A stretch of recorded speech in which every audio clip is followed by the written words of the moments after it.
Bom, boa noite a todos, boa noite para quem entrou agora. Já estava conversando aqui com alguns alunos. Muito obrigada por todos que estão abrindo a câmera, eu fico muito feliz. Como eu disse, o Hugo desde o início já estava aparecendo ali, o Hugo, a Gustavo, hoje a Amanda abriu, Bruna abriu. Muito obrigada, viu, gente, por abrir. Eu não sou daquelas professoras que ficam ali mandando no Instagram lá a mensagem, não. Eu deixo vocês bem à vontade para quando vocês se sentirem à vontade, abrirem. Mas, assim, vou dizer que vocês podem abrir da forma que vocês quiserem. Professora, eu estou aqui assistindo deitada, não tem problema não, tá? Então, o importante é a gente manter a proximidade. Obrigada, Marcos. Marcos também já abria. Sintam-se à vontade para abrir, para falar no microfone aqui, para esclarecer as dúvidas de vocês, tá bom? Vamos tentar fazer isso da forma mais próxima possível. Gente, vamos começar com a retomada de conteúdo, né? Vamos fazer uma retomada de conteúdo para a gente poder situar na matéria e dar continuidade ao estudo do juizado. Eu acredito que hoje a gente vai quase chegar no final já do estudo do juizado especial cível. Até agora, nós estamos estudando procedimentos especiais. E desde a primeira aula, a gente vem estudando o que é um procedimento especial, a importância de se identificar. Nós sabemos que no processo civil ou o procedimento vai ser especial ou o procedimento vai ser comum.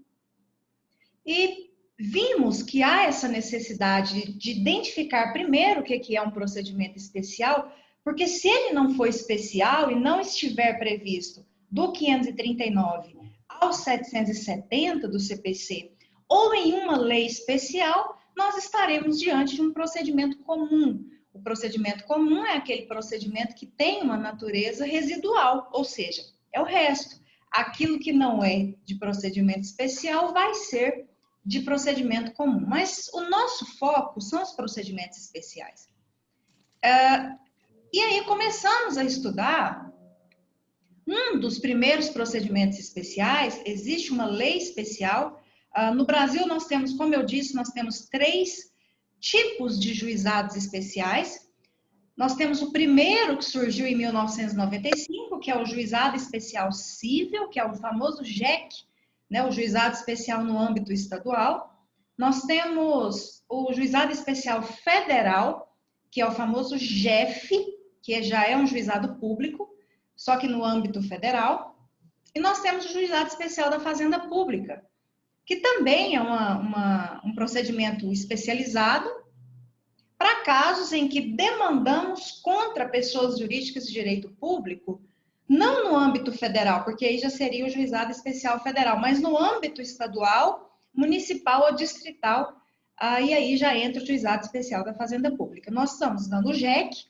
O JEC é um procedimento, um tipo de juizado que foi criado para particulares, então eu não tenho pessoas jurídicas de direito público no polo passivo, no polo ativo de forma alguma, e no polo passivo também de jeito nenhum.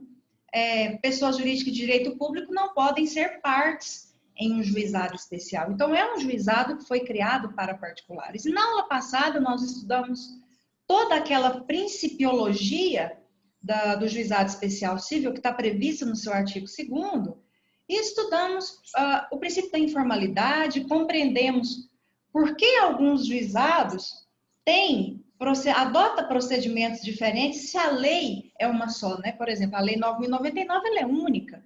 Por que eu tenho em Anápolis, por exemplo, um primeiro juizado que tem um procedimento, um segundo juizado com outro, terceiro, quarto, enfim.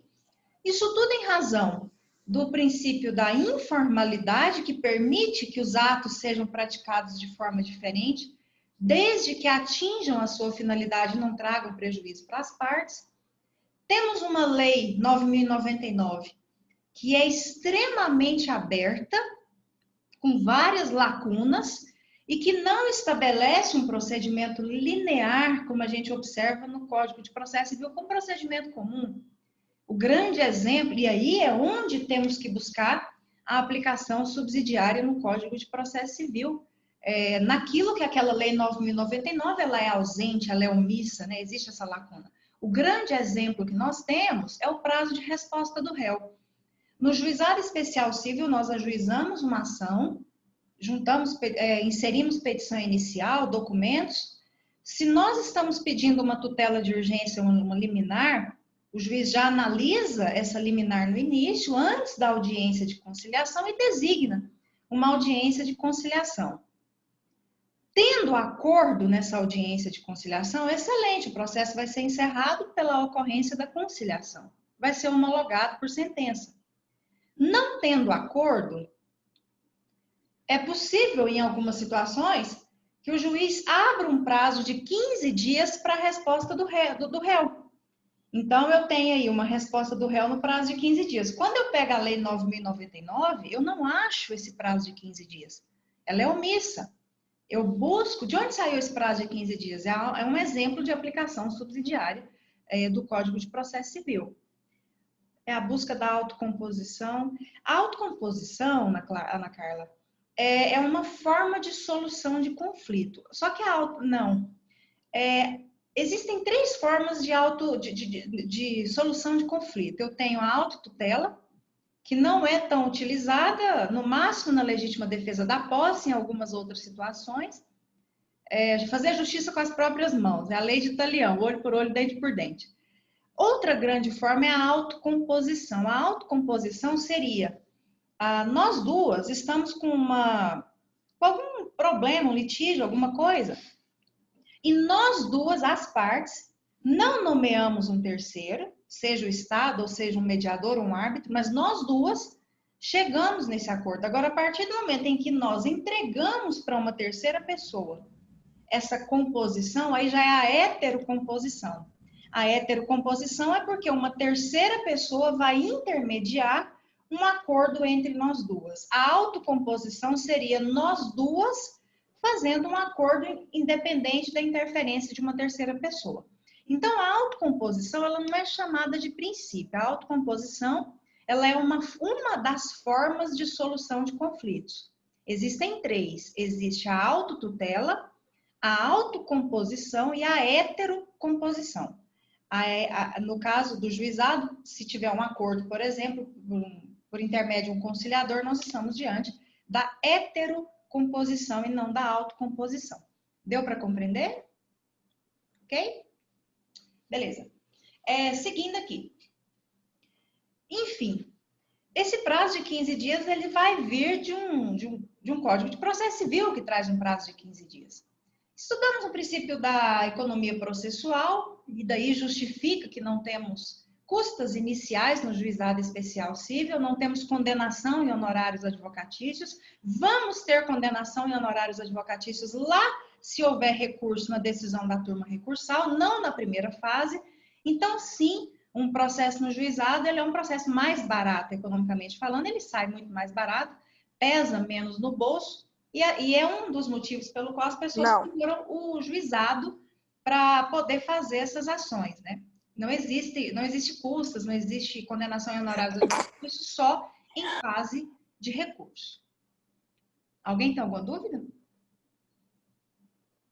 Não? Ok. Continuando aqui, então. E aí nós estudamos um artigo muito importante do Juizado Especial Civil, da Lei 9.099, que é o artigo que trata da competência, que é o artigo 3º. Nesse artigo que trata da competência, nós estudamos as causas que são de competência do Juizado Especial Civil.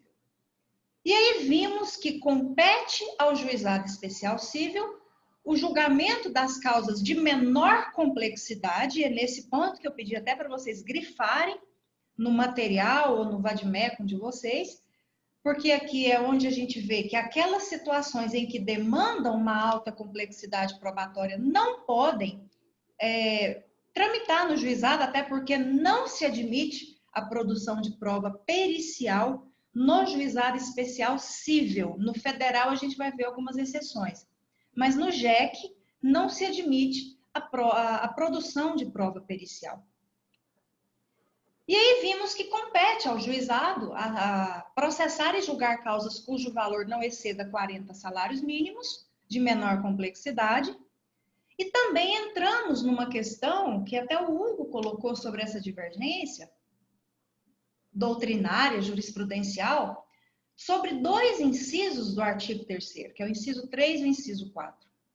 que se referem especificamente à possibilidade de se ajuizar a ação de despejo para uso próprio no âmbito do juizado. E não existe nenhuma restrição de valor para essas ações de despejo para uso próprio.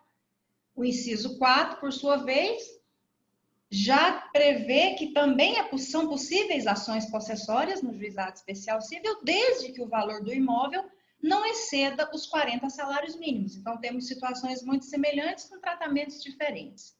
E aí estudamos que existem os dois posicionamentos de que permite-se a ação de despejo. As ações são possíveis, mas a questão é a ação de despejo para uso próprio, que por não ter um valor determinado, ou alguma condicionante ali de valor, uma limitação, as pessoas fazem. Em algumas situações, essas ações vão ser permitidas. Em outras, dá-se uma interpretação sistemática dizendo, não, mesmo que não tenha uma referência expressa para ação de despejo para uso próprio, o juizado ele não poderia ser competente porque foge da própria sistemática do juizado. Juizado é para causas até 40 salários mínimos.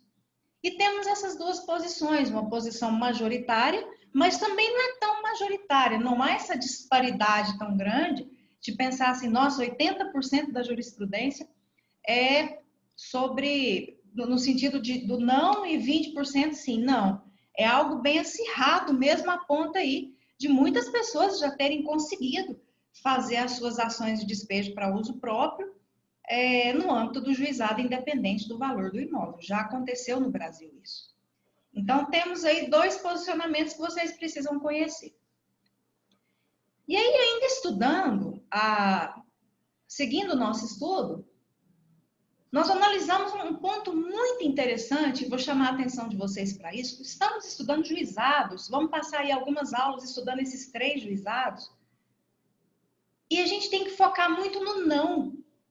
Vocês serão muito indagados em exame de ordem, algumas provas que vão fazer, não sobre o que é cabível no juizado, mas no que não é cabível no juizado, porque não é cabível muita coisa nos juizados especiais, especialmente o juizado especial civil. Não se cabe muita coisa nele. E a gente já falou, não cabe prova pericial, não cabe citação por edital, e vamos falar muito não aqui hoje. O que não é cabível, o que não é permitido no âmbito do juizado.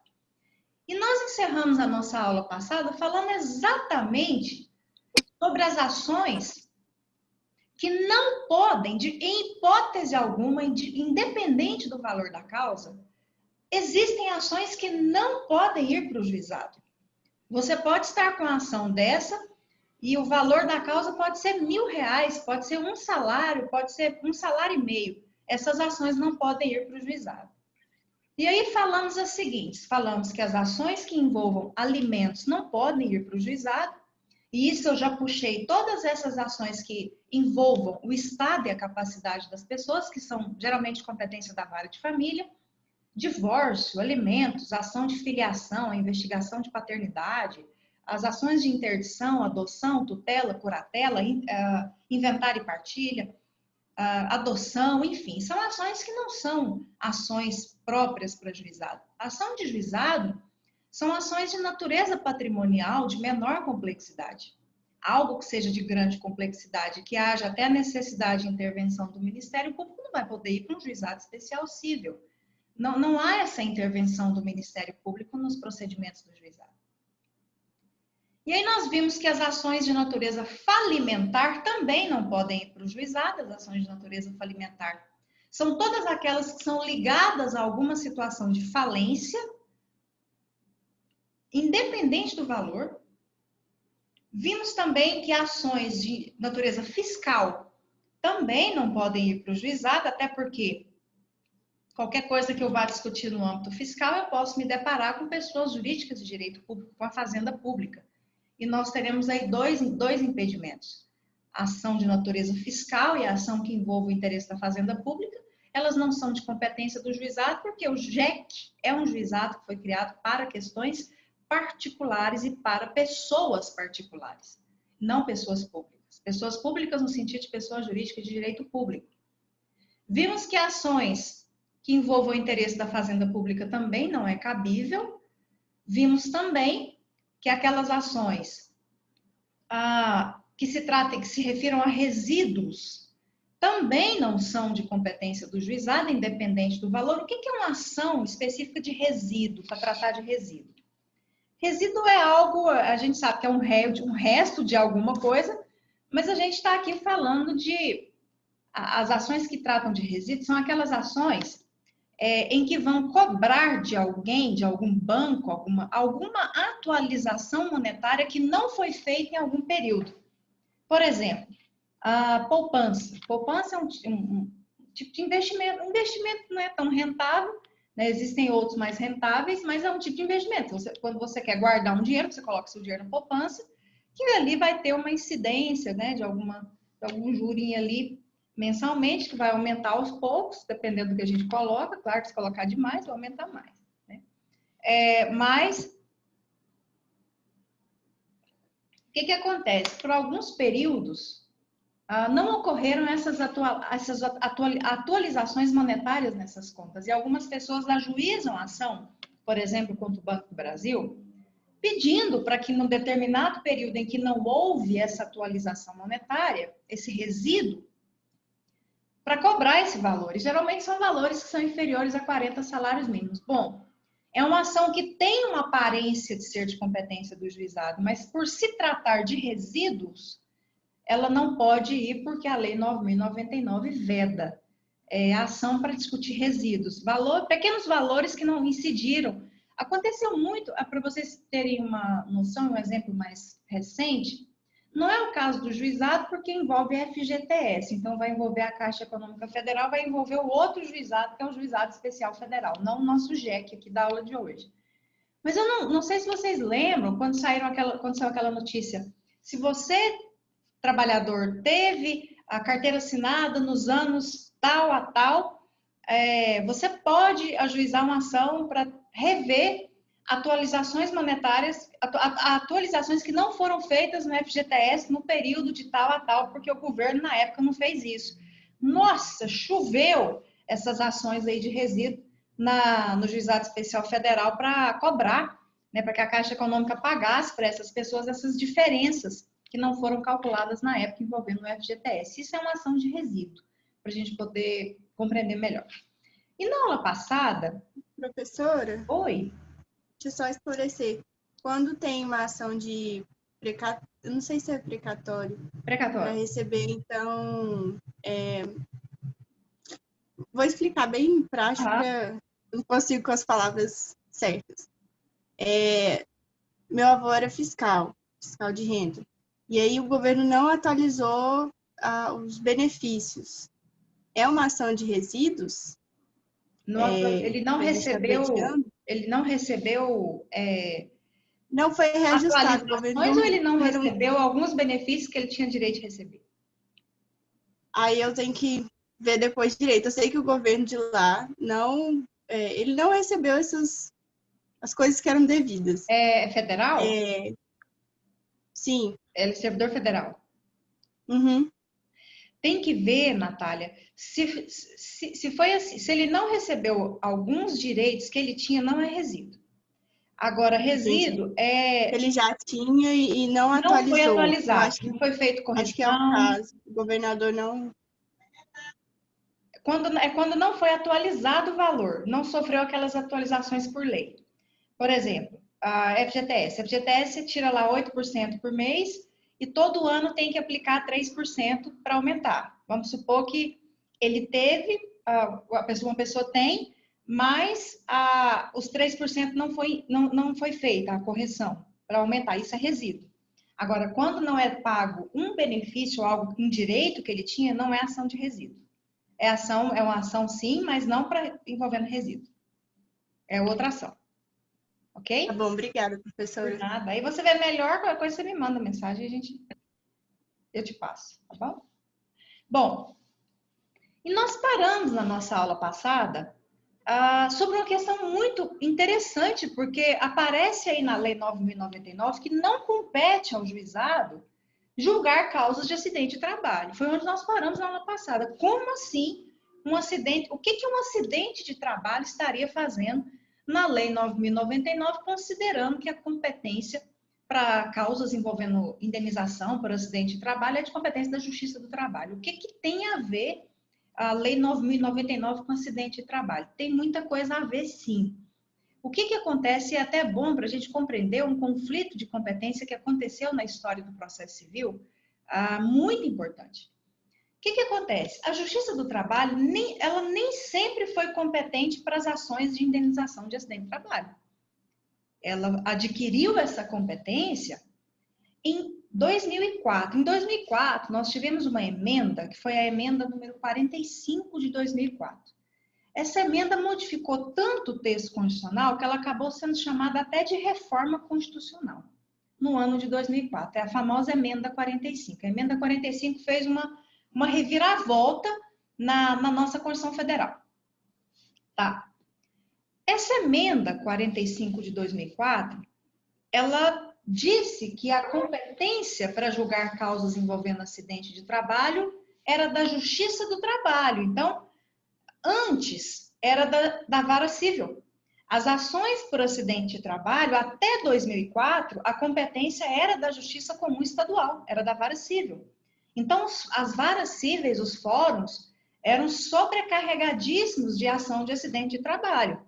Apenas em 2004, com a emenda 45, é que passou essa competência para a Justiça do Trabalho, mas antes era a vara civil. E como o juizado especial civil pertence, né, a essa estrutura estadual civil, algumas pessoas queriam, já que poderiam fazer isso na Justiça Comum Estadual, na vara civil, queriam mandar suas ações de acidente de trabalho na época, porque a lei é de 95, para o juizado especial civil. Então, entendeu-se o seguinte, o juizado, ele não tem competência para tratar de ações tão complexas. Acidentes de trabalho, eles podem ser acidentes simples, mas nós também temos, eles variam muito grande, tem uma variação muito grande. E em sua grande maioria, uma perícia, às vezes, ela é necessária. E nós não temos esse procedimento no juizado especial civil. Então, se está aí, é porque era de competência da Justiça Comum Estadual Civil o julgamento de ações envolvendo acidente de trabalho. Por isso que está aí na Lei 9.099. Mas um fato interessante da época é o seguinte, e até uma pergunta que sempre fazem quando uma lei processual entra em vigor. As leis processuais, quando entram em vigor, elas têm aplicação imediata. Aquela pergunta assim, professora, o CPC de 2015 passou a vacácio, entrou em vigência, já está em vigor, tudo ok. É só para as ações novas ou pega as ações que estão em andamento? Elas pegam as ações que estão em andamento. Porque as leis de natureza processual têm aplicação imediata, inclusive nos processos que estão em andamento. Vamos fechar isso aqui com o código antigo e começar o novo. Se for novo, é com código novo, mas vamos pegar o antigo. Não. A lei processual, ela tem aplicação imediata. Então, se a lei de natureza processual entrou em vigência e vigor hoje, ela pega os processos que estão em andamento. E essa mudança de competência de justiça vara civil para a Justiça do Trabalho tem característica processual porque é questão de competência. Gente, em 2004, quem viveu viu. Foi um horror o que aconteceu. Porque o que aconteceu? Quando saiu a emenda, que ela foi publicada e passou a ter vigência, vigor, enfim, entrou em vigor e vigência, imaginem a grande quantidade de ação de indenização para acidente de trabalho que tinha nas varas cíveis. Vamos supor que vocês são juízes de vara civil. Qual que é a primeira reação de vocês quando falam que a competência é a Justiça do Trabalho? Primeira reação de vocês é querer desafogar a vara que vocês são titulares ou estão ali trabalhando. O que aconteceu? Mandou empacotar tudo, pegou lá os carrinhos lá do Poder Judiciário, pegou o pessoal, leva tudo para o X-Trabalho. Isso eu estou citando Anápolis, mas foi no Brasil inteiro. Pode levar. Tudo, lei processual e aplicação imediata, X-Trabalho, manda para lá. Foi parar lá no X-Trabalho. Brasil inteiro. Vou dar um exemplo de Anápolis, mas aconteceu no Brasil inteiro. X-Trabalho aqui de Anápolis. Diretor lá do local, né, do foro local, falou, não, pode devolver. As novas são aqui. Essas aqui não vou pegar, não. Como é que eu vou pegar processo que está em andamento para julgar? A gente está nem acostumado a mexer com responsabilidade civil. Não, devolve lá, finaliza esses processos lá, não vou receber, não. Gente, de verdade, quem ficava ali perto daquele fórum vendo, viu o carro, para lá, para cá, para lá e para cá. Isso saiu no jornal, foi uma confusão. Os motoristas do judiciário, eles já estavam assim, não, vou tirar esses processos do carro, não, vocês não resolvem, para onde que fica isso aqui? Na hora que vocês resolverem, a gente leva, não leva. Alguém suscitou o que é isso que eu estou falando? Eu não quero e eu não quero. Como é que é o nome disso?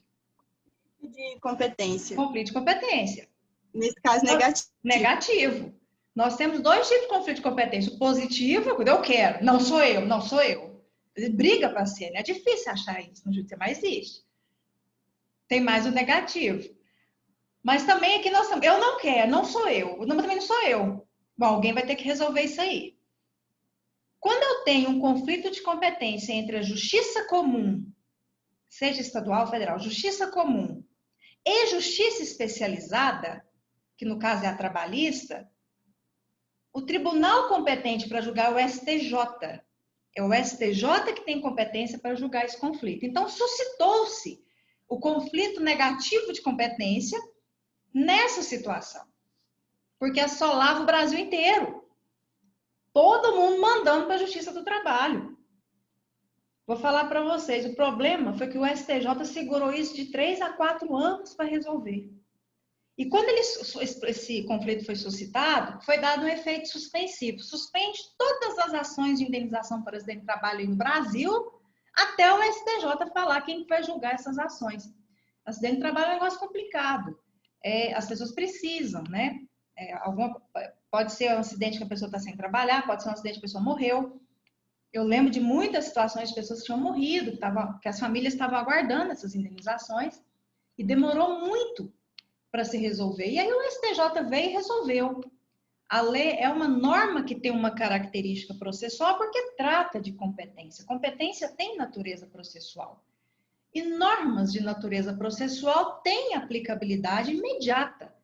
Então, a competência é da Justiça do Trabalho. Não tem, é inegável. Mandou os processos voltar, né, tirou esse efeito suspensivo, e aí sim os veículos do fórum conseguiram descarregar lá aquele grande volume de ação de indenização por acidente de trabalho na Justiça do Trabalho. A Justiça do Trabalho demorou mais ainda para se adequar para receber esse grande volume de processos. Porque a Justiça do Trabalho era uma justiça que estava acostumada a trabalhar em sua grande maioria, em rescisões, em reclamações, ações de reclamação trabalhista. Não estavam tão habituados com a responsabilidade civil em si. Então, foi uma mudança muito grande. Os próprios juízes do trabalho falavam, a gente teve até que nos atualizarmos em relação à responsabilidade civil para receber essas ações. Foi um marco muito grande, o ano de 2004.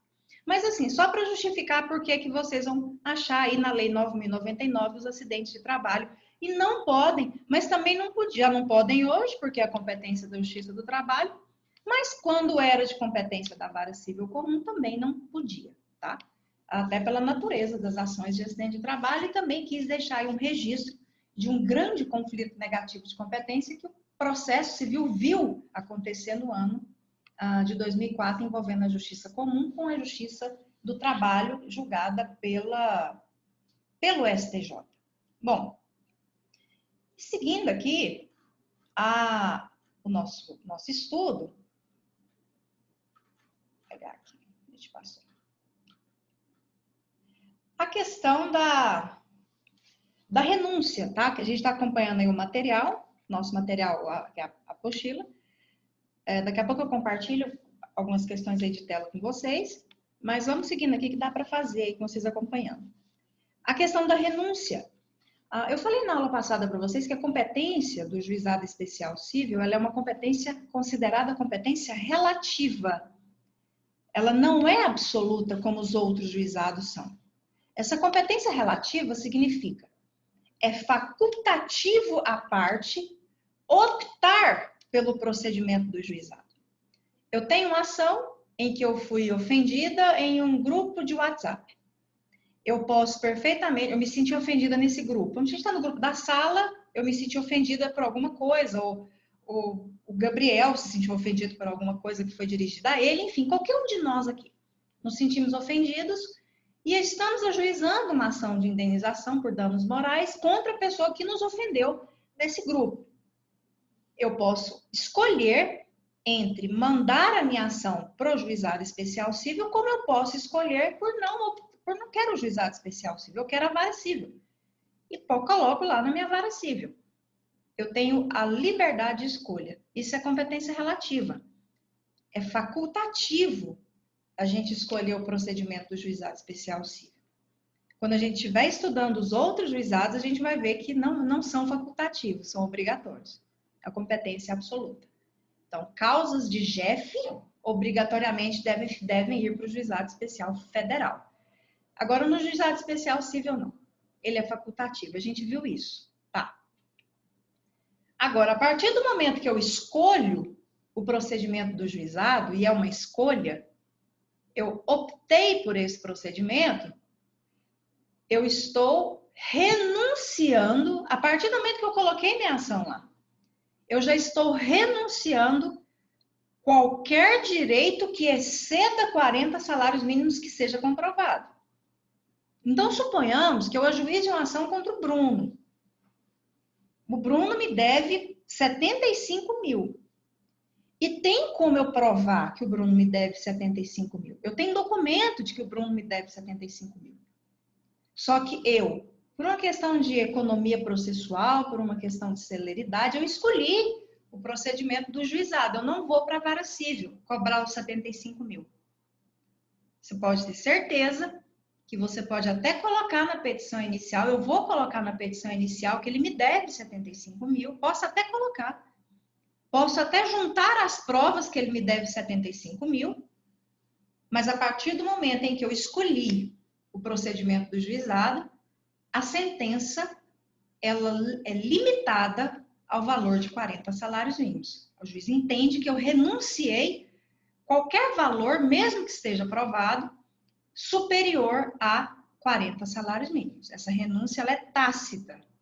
Ela não precisa vir escrita, como acontece às vezes no juizado especial federal, que a gente escreve que nós estamos renunciando. Alguns juízes pedem. No juizado especial civil é só você escolher o procedimento.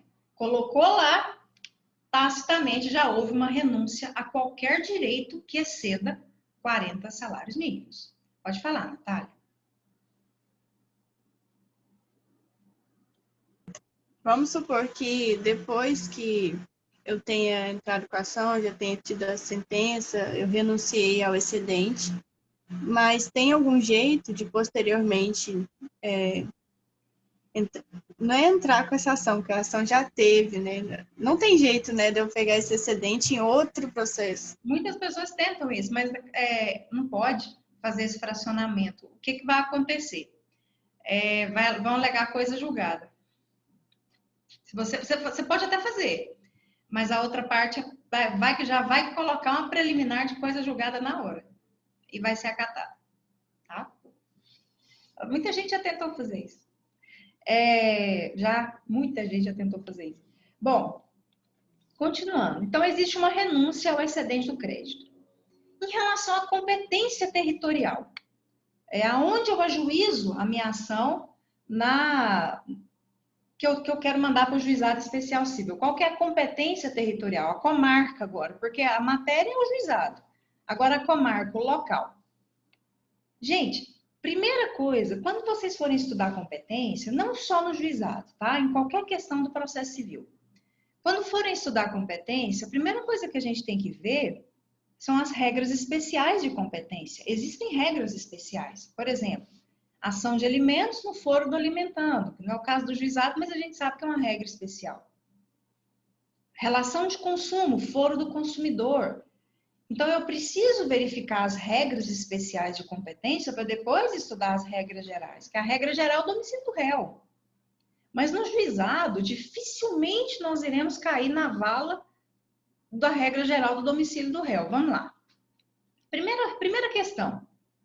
Grande parte das ações do juizado envolvem relação de consumo, então é o domicílio do consumidor. Isso aí é inegável, não tem como discutir. Vocês vão ter direito do consumidor, eu não sei se na grade vocês têm direito do consumidor, mas qualquer relação de consumo que vocês estejam trabalhando, o foro competente é o foro do consumidor.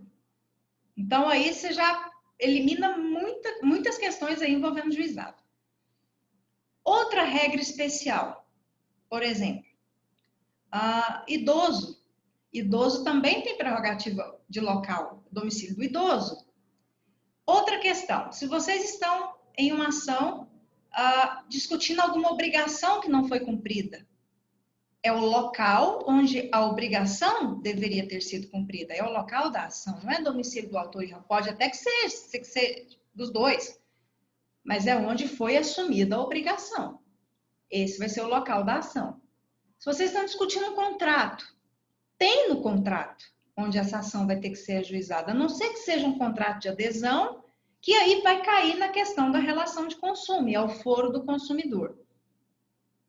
Outra grande regra especial que vai abarcar um grande número das ações do juizado é a competência para as ações de reparação de danos. É isso vocês aprenderam no processo civil 1, nas regras de competência.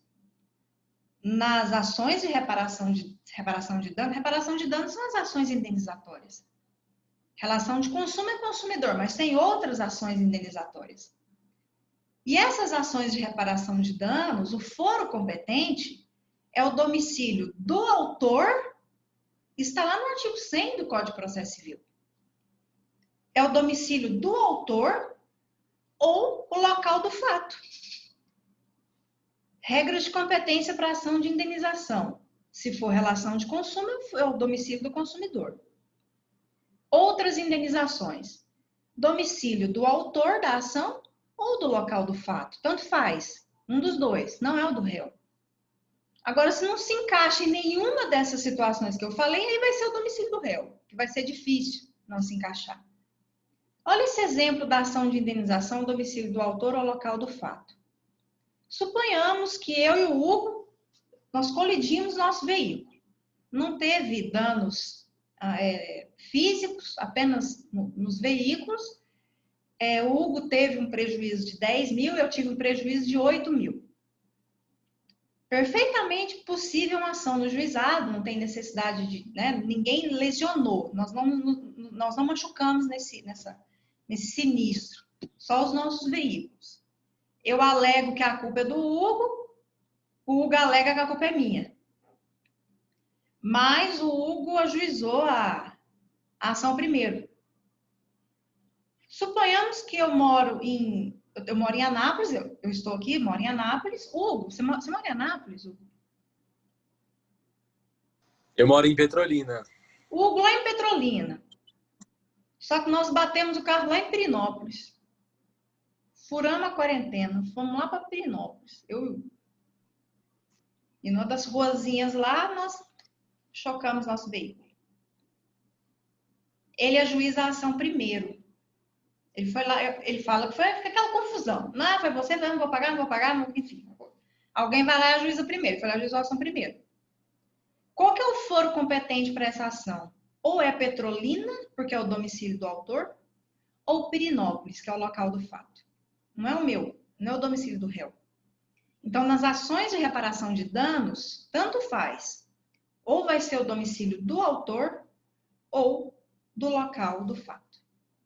Então, dessas regras especiais de competência que a gente falou, dificilmente nós teremos a regra geral, que é o domicílio do réu. Mas, se vocês estiverem fazendo alguma prova, e a teoria é muito importante, e cair alguma coisa em relação à Lei 9.099, a regra geral de competência é o domicílio do réu. A geral que nós falamos aqui, foram as regras especiais de competência, que vai ser muito difícil chegar nessa regra geral, mas a regra geral não é só da Lei 9.099, não. A regra geral é do processo civil de uma forma geral.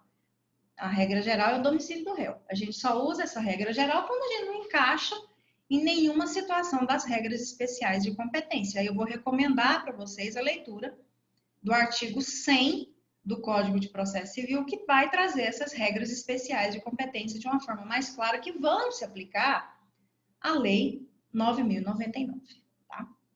Bom, Feitas essas considerações da competência territorial, vamos agora falar das partes. Quem pode ser parte no juizado especial cível? Quem tem legitimidade ativa e quem tem legitimidade passiva, porque nós temos que chegar em quem não pode ser parte. A gente estuda quem são as partes para poder chegar depois em quem não pode ser parte no juizado especial cível. Tá. O juizado especial cível é um juizado, tanto o especial cível como os outros, em que a legitimidade ativa ela é muito restrita, ela não é ampla. O juizado ele não foi criado para todo mundo utilizar para ajuizar a ação. Apenas algumas pessoas, pouquíssimas pessoas, na verdade, têm legitimidade ativa para ajuizar uma ação no JEC. Quem tem? Primeiro, pessoas físicas maiores e capazes. Pessoas físicas maiores e capazes. E aqui eu já estou excluindo os incapazes. Incapazes não têm legitimidade no juizado especial cível. Pessoas físicas maiores e capazes. Quem mais? Aí vem a pergunta, professora, empresas podem ajuizar a ação no juizado especial cível? Podem, desde que a legitimidade ativa ainda, tá? Esquece a passiva, vamos falar dos ativos primeiro. Pessoa física maior capaz, empresas, sim, desde que sejam empresas de pequeno porte, microempresas. Todas essas empresas, elas têm um documento que as qualifica dessa forma. A empresa de pequeno porte tem um documento que diz que ela é de pequeno porte. Microempresa também tem o seu documento de microempresa. Então, empresas de pequeno porte, microempresas, os MEIs, que são aqueles microempreendedores individuais, aquelas pessoas físicas que criam a sua pessoa jurídica, geralmente são prestadores de serviço. A gente vê muito MEI em salão de beleza. Cria ali para fazer o contrato de prestação de serviço, por vários motivos, enfim. Não gera vínculo trabalhista, tal. Então, os MEIs também têm legitimidade para ajuizar a ação no juizado especial cível. E algumas ONGs, não todas, apenas aquelas ONGs que foram qualificadas como OCIPs. Quem estudou no direito administrativo, naquela parte do terceiro setor, vai lembrar das OCIPs e das OS. As OCIPs são organizações da sociedade civil de interesse público. Nem toda ONG é qualificada como OCIP. Precisa de uma qualificação do Ministério da Justiça, um documento do Ministério da Justiça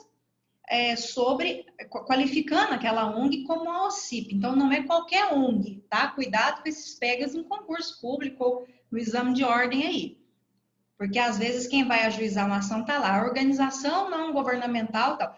Tem que aparecer que ela é uma organização da sociedade civil de interesse público.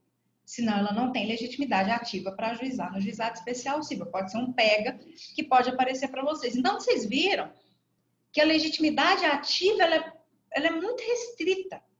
Apenas pessoas físicas maiores e capazes, empresas de pequeno porte, microempresa, microempreendedor individual, as OCIPs, que são algumas ONGs, empresas de grande porte, elas não podem ajuizar ação no JEC, por exemplo.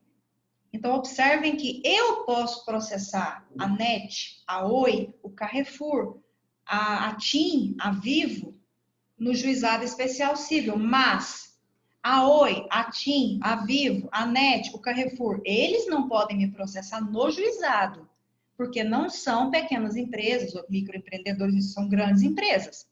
Eles podem ser réus, não podem ser autores. Quem são agora os réus do juizado?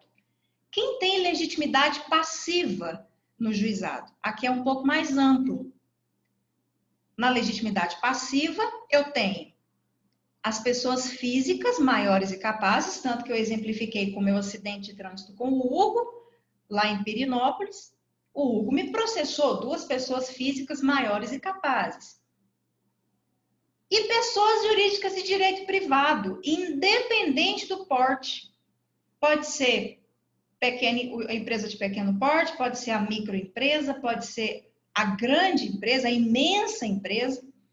Então, no lado passivo, não importa o porte dessa empresa. Então, no polo passivo, eu tenho pessoas físicas maiores e capazes e pessoas jurídicas de direito privado, com exceção das empresas públicas. As empresas públicas são pessoas jurídicas de direito privado, mas não podem figurar como partes no juizado especial cível. Existem juizados públicos específicos para as empresas públicas. Então, polo ativo, pessoas físicas maiores e capazes, empresas de pequeno porte, microempresa, microempreendedor individual e as OCIPs. Polo passivo, pessoas físicas maiores e capazes e pessoas jurídicas de direito privado independente do seu porte, com exceção das empresas públicas, porque aí já é de competência dos juizados públicos e não desse juizado que foi um juizado criado para particulares, tá? Deixa eu só ver aqui um caso que o Gabriel colocou. Professora, voltando ao que a senhora falou, em um caso hipotético onde a moro em Anápolis queira executar um título extrajudicial de uma devedora de Inhumas, onde deverá ser ajuizado. Gabriel, vai depender. Esse título extrajudicial, por exemplo, se ele for um contrato e o contrato tiver escrito o local, aí você vai ter que seguir essa regra. Essa promissória, ela foi assinada onde? Em Anápolis? Que geralmente é onde a obrigação foi em Inhumas, é onde a obrigação foi assumida. Quando há uma obrigação, a regra é onde a obrigação foi assumida. Você tem aí, mas olha só, você tem aí uma obrigação que foi assumida assim, a assinatura, o local está em Inhumas. A princípio seria em Inhumas. Mas como a competência territorial é uma competência relativa, ela não pode ser reconhecida de ofício pelo juiz, Gabriel. Você pode até tentar, por exemplo, fazer em Anápolis, porque vai depender da outra parte alegar. E como os processos são virtuais, pode ser que não alegue. Então, como você não tem nada a perder, porque não tem custas no juizado, tenta juizar em Anápolis. Se por um acaso for extinta, aí você ajuiza de novo e coloca em Inhumas, tá? Agora, se fosse vara civil, com recolhimento de custas, eu falo, não arrisca, não. Faz certo, faz certinho, vai lá em Inhumas, faz certinho, que é o local onde a obrigação foi assumida, para você não gastar dinheiro e perder tempo. Mas como é algo que não pode ser conhecido de ofício, as pessoas tentam sim fazer nas suas comarcas. Pode ser que não dê certo. Mas aí você já, se por acaso for extinto, você já faz a inserção, depois da sentença, a própria inserção, um dia depois já coloca. É tudo questão do sistema mesmo, você não vai ter que ir lá. Então, hoje é muito mais fácil. Quando, na época dos processos físicos era um negócio mais complicado, tá? Mais alguma dúvida? Obrigado, senhor. Beleza. Bom, então, feitas essas considerações sobre a... Oi, William? Isso. Oi, William. Eu estava lendo aqui, estava fazendo a revisão aqui mais cedo, professor, da senhora, e sobre aquele, tem um artigo que fala que são excluídas do juizado o interesse da fazenda pública. Isso. Tanto seria na questão do polo ativo quanto do polo passivo? Como é que é? Isso. Polo ativo a gente viu, né? Que é só aquelas pessoas mesmo. Uhum. No polo passivo, só pessoa jurídica de direito privado. Se você quiser processar, por exemplo, o município, o estado, o Distrito Federal, suas respectivas autarquias, aí você vai ter que ir para o juizado especial da Fazenda Pública. Existe um juizado específico da Fazenda Pública, que é o que a gente ainda vai estudar. Entendi. Ok? E aqui em Anápolis tem esse juizado, professora? Então, o único juizado que foi criado a estrutura judiciária foram os juizados especiais cíveis, mas existe o procedimento dentro da vara de Fazenda Pública. Entendi. Você pede para, você coloca ali, vai para dentro da vara de Fazenda, não tem o juizado, a estrutura própria, tem o procedimento dentro da vara de Fazenda Pública. Entendi, obrigado. Bom, agora, se me perguntar assim, tá funcionando? Teve uma época que estava, eu não sei te falar como é que tá. E demorou muito, viu? Porque a lei é de 2009, eu acho que demorou uns 5 anos para começar a funcionar. Professora? Oi, Breno. Então, eu faço estágio na Fazenda Estadual. Aí o Breno vai poder falar para nós. E aí funciona, é só na petição indicar que você quer o procedimento do juizado especial que a gente faz no procedimento do juizado. Dentro do procedimento da Lei 12.153. É dentro da estrutura da Vara de Fazenda Pública. Fica dentro da própria estrutura. Não é igual o JEC, que foi criada a estrutura própria. Fica dentro da própria Vara de Fazenda Pública e é o juiz que vai dar o procedimento da Lei 12.153, tá? Obrigada, Breno. Nada. Gente, continuando. Olha só, nós temos aqui, agora, quem não pode ser parte, no juizado especial civil. Primeiro, incapazes. Incapazes não podem ser partes no juizado especial civil. Até porque não temos nem intervenção do Ministério Público. Quem mais não pode ser parte no juizado especial civil? Preso. Presos também não podem ser partes. Pessoas jurídicas de direito público. É um juizado criado para particulares. Existe o juizado próprio para as pessoas jurídicas de direito público. Se for no âmbito federal, vai ser o juizado especial federal. Se for no âmbito estadual ou distrital, vai ser no juizado, ou municipal, vai ser o juizado especial da Fazenda Pública. As empresas públicas da União, nós vimos que é de competência, gente. A gente até falou da Caixa Econômica Federal, vai ser de competência do juizado especial federal. Massa falida também não, porque ela se refere a uma questão falimentar, questão de falência. E esse insolvente civil, vocês podem até esquecer, porque o CPC de 2015 tirou essa palavra. Insolvente civil, vocês sabem quem que era o insolvente civil? É uma pessoa falida. Sabe, empresa não fale? Empresa em falência. Quebrou. Pessoa física, antigamente, quando quebrava, falava assim, eu sou insolvente civil. Quando a gente está assim, ó, sem dinheiro, tem nada, tô liso. Eu estou numa situação de insolvência civil, não tem dinheiro para absolutamente nada, não dá. Nem para o açaí, não dá, não tem como. O negócio aqui, se apertar, não sai uma moeda. Eu sou insolvente civil. Então, como saiu essa palavra, insolvente civil, do CPC de 2015, ela não aparece mais, acaba que caiu em desuso também, da Lei 9.099. Um caso muito interessante que aconteceu, e eu até gosto de trazer esse caso aqui para a gente poder analisar, é um caso, eu já falei que você mora numa rua muito movimentada, né? Então as pessoas, assim, se escutaram um barulho de moto e alguma coisa, de manhã é o carro do doce, à noite é o pessoal da moto. Tem o carro da pamonha também, esse dá uma tentação que eu vou falar para vocês. Mas continuando aqui. Teve um caso muito interessante no NPJ. Há alguns anos atrás aconteceu isso. O que aconteceu? Olha esse caso. Uma escola aqui de Anápolis, e os meninos estão lá na educação física, né, brincando. Um menino, não sei se de 7 ou 8 anos, uma coisa assim. Chegou com tênis lá. O tênis era a novidade do momento. E o tênis do menino sumiu depois dessa aula de educação física. E o menino falou que era o colega dele, acusou o colega, acusou o coleguinha dele, e aí a sala inteira começou a acusar o menino também, a professora também foi falando pra cima do menino, eu sei que foi todo mundo pra cima desse menino.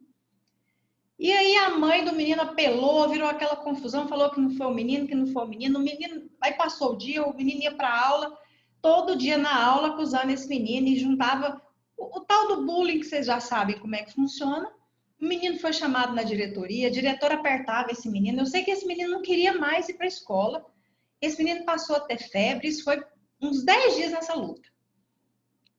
Aí o que aconteceu? Aconteceu que a mãe do dono do tênis achou o tênis. O tal do tênis estava dentro da mochila de educação física, num zíper que ficava debaixo, que ninguém olhou nesse zíper. Enfim, acharam o tal do tênis, depois do coitado do menino levar a pancada de tudo quanto é lado lá na escola. E aí, de repente, chega essa mãe com esse menino lá no NPJ, há alguns anos. E a mãe, muito revoltada, querendo ajuizar uma ação de indenização contra a diretora, contra a professora, contra a escola, todo mundo. A mãe do outro menino, todo mundo, vai querer processar todo mundo. porque foi muito revoltado, o menino não queria mais estudar, estava um problema complicadíssimo. O que aconteceu? A mãe já chegou falando assim, aí o aluno do 10º período, ele fez o atendimento. Na época, eu era supervisora do NPJ, antes da professora Aline. Hoje eu estou na supervisão da pesquisa, na época eu estava na supervisão do NPJ. Aí eu lembro que dessa discussão lá fora, enfim, eu vi lá, um professor, foi o Adrianinho, se foi o Adrianinho que fez esse atendimento na época. Aí o que aconteceu? O aluno fez o atendimento e a mãe falou assim, olha, eu sei que tem uma justiça de pequenas causas aí que ela é mais rápida. Eu prefiro colocar minha ação lá, nessas pequenas causas, que eu sei que vai sair mais rápido do que indenização em outro lugar. Tá. E aí o aluno foi lá, fez o atendimento, pediu a documentação, conversou com o professor. O professor pediu falou para pedir a documentação correta, e o aluno, depois lá analisando, lembrou do que a mãe falou e falou, vou mandar essa ação para o juizado. Já que ela escolheu o juizado, manda para o juizado. Aí ele conversou com o professor virou, eu acho que foi dele, virou para ele e falou assim, pode fazer a ação aí, pode fazer a petição. Faz do jeito que você acha que é. E ele fez a petição inicial. Narrou os fatos, colocou o direito, dando moral, colocou tudo, os pedidos, enfim. E ele queria ajuizar, na época não era virtual não, tudo físico. Ele queria que essa ação fosse para o juizado. E ele montou tudo direitinho, foi conversar com o professor, e o professor falou, terminou? Eu terminei. Você acha que a sua ação está pronta, correta? Acho, está pronta, correta. Ele fez para o juizado. Não tem nada, posso confiar e assinar isso aqui? Aí quando viu que o professor estava puxando demais, lia, né? Professor, não estou vendo, olha que tem um problemaço aí. Veja bem o que você está fazendo. Vai dar um problemaço isso aí. E ele olhava a petição bem feita, toda organizada. Só que teve um pequeno detalhe. Quem que é a parte ofendida? Pode abrir o microfone aí, quem quiser falar. Quem que é o ofendido aí? Quem que é a vítima, no caso? Quem que é a parte autora? É o incapaz. É o incapaz. É o menor. É o menor. Ele representado pela mãe, não é a mãe. É o menor. Incapazes, pode? No juizado? Pois é, mas, professora, tem aqui escrito, tem uma exceção. Aham, pode falar aí. No caso dele, ele não era entre... Não, mas é relativamente incapaz entre 18 e 21. Ele é absolutamente incapaz, né? Então, não 7, tem 8 como. anos, uma coisa assim. Não tem como. Não tem como. E aí, o professor falou, não, sua ação vai ser extinta de plano. Se você ajuizar, vai nem ser citado. Porque incapazes não podem no juizado. E aí foi quando ele viu, ele falou assim, eu esqueci completamente desse detalhe. Então, às vezes, a gente...